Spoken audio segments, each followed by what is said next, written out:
I want to congratulate the sisters for the way in which they have introduced us to this Advent with a video with the beautiful remarks made there, Mary's introduction on synodality. Many in this diocese will not begin this season that way. Will not be drawn into the reality of what we're living with and been living with. So I'm very moved by how you put this liturgy together. If somebody just walked in here and heard that gospel that I just read from the 21st chapter of Luke, the same images occur in Mark and Matthew. It's called the Eschatological Discourse of Jesus, which is just a fancy multi-syllabic word that means close to the end. And why would Jesus be talking about the end? And why would Matthew, Mark, and Luke put it where they put it, this little discourse on the Son of Man, on the whole world coming apart, on the encouragement to hold your heads up high and face it and live through it, because it occurs just before the Passion narrative. It happens, in a sense, the way the evangelists have put it, to say, the mystery of a Christian existence is the mystery of always living on the edge of Holy Thursday, Good Friday, and Easter. And you never escape that triduum, even if it's in the spring. That triduum comes every time we celebrate the Mass. It comes every time you face the world getting up in the morning or listen to the evening news. That triduum is always with us. Liturgically, it comes at one time. Existentially, socially, ecclesially, it comes always. And woe to the person who forgets that, even during Advent, forgets the power of the death and resurrection of Christ.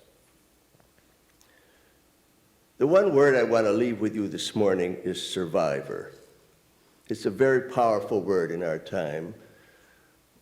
Elie Wiesel and the Jewish community know what it means. And Christians are learning what it means. As we're remarking about the falling away from faith of young people in the church, and not just young people, people our age who've given our life to the church and then see so many things go wrong at every level. But be a survivor.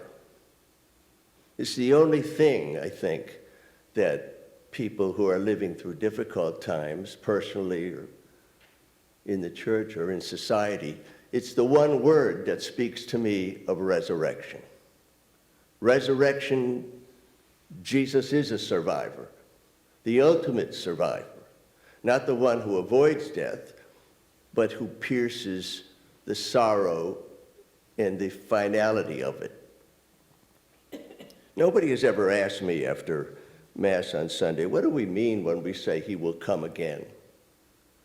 There's not a lot of Catholic millenarians out there who are sort of looking for me to give them a date certain. Can you pin it down? Is it next year or 10 years? And everyone who has tried to do that has failed, because he comes again in you and me. That's the second coming.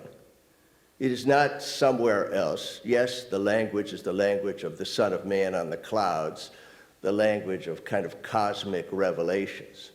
But the cosmic revelation is to see that your faith and hope and love have sustained you through difficult times. There's the revelation.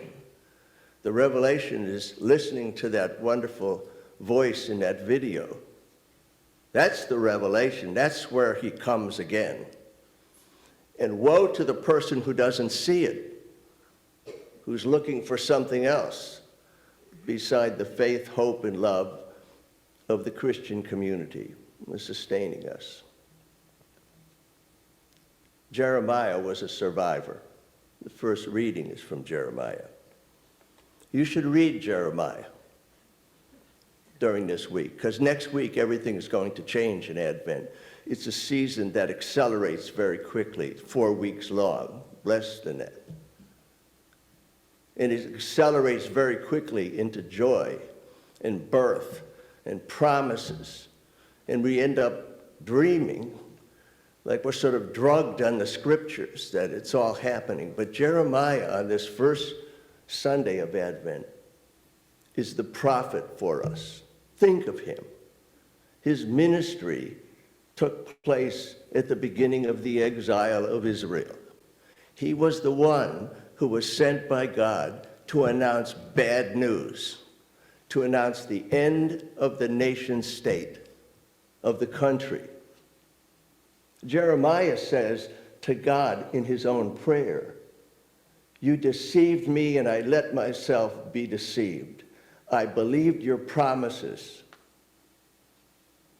I fell for them, and they didn't happen." Jeremiah is the person we need to encourage our hope. Jeremiah looks it straight in the eye. The one prophet besides Elijah Jesus was compared with was Jeremiah. Weeping Jeremiah, the word that becomes the Jeremiad, the lamentation. There must have been something about Jesus that made people think he was Jeremiah come back from the dead. And I think it was because Jesus didn't duck the truth, the difficulties. He didn't duck the cross. He didn't duck the betrayal of his own disciples. He didn't duck anything. He didn't live a Pollyanna existence. He said that, in fact, the cross strengthens hope. It makes people realize that life survivors who face difficult things give us more than they know. So we have to stir those kind of things up inside us. I'll tell you one thing Jeremiah did, and this will conclude my homily.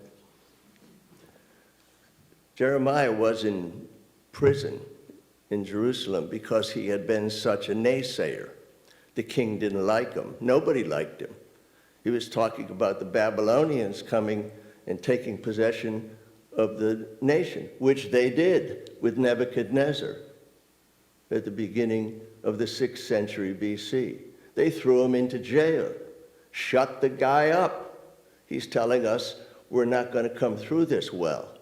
He's telling us God has turned his back on us. He's telling us fundamentally that we're done for.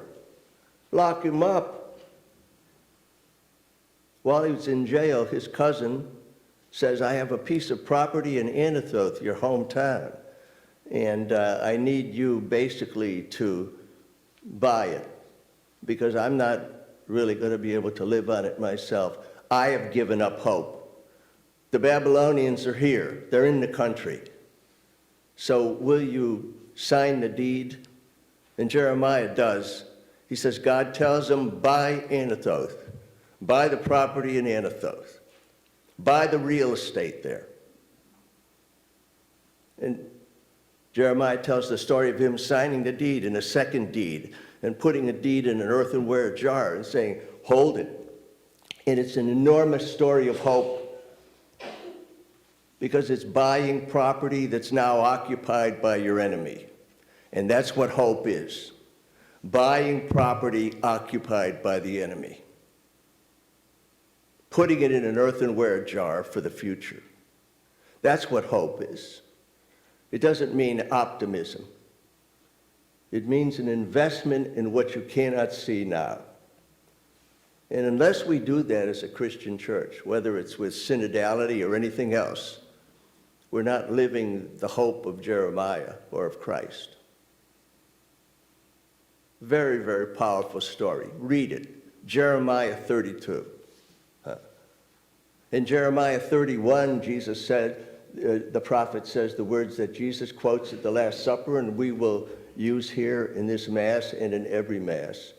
This is the new covenant in my blood. The new covenant is the language of Jeremiah 31. The prophet who could despair of his own vocation and accuse God of making him a sucker for a hope that couldn't possibly come to pass, is the same prophet that gave Jesus the words for the Last Supper, the new covenant in my blood. Think about that as you get into Advent, as we get ready for the birth of the little baby that would say those words on the second last day of his life. The new covenant in my blood, so that you can hope and live and survive.